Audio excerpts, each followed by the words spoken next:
यकीन नहीं करोगे, ये वही टूटी गुल्लक है जिसका आज हम फाइनली मेकओवर करने वाले हैं। तो जिसके लिए सबसे पहले हमें इस पे जेसो को अप्लाई कर देना है और उसको अच्छे से ड्राई कर देना है।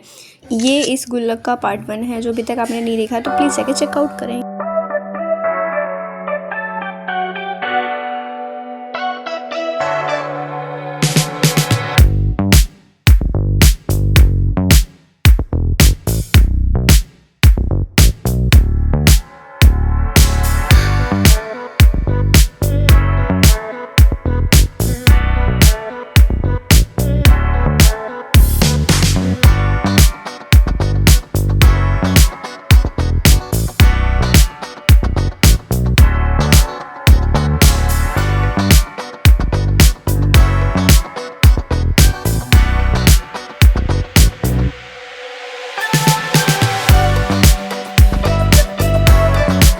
Wow!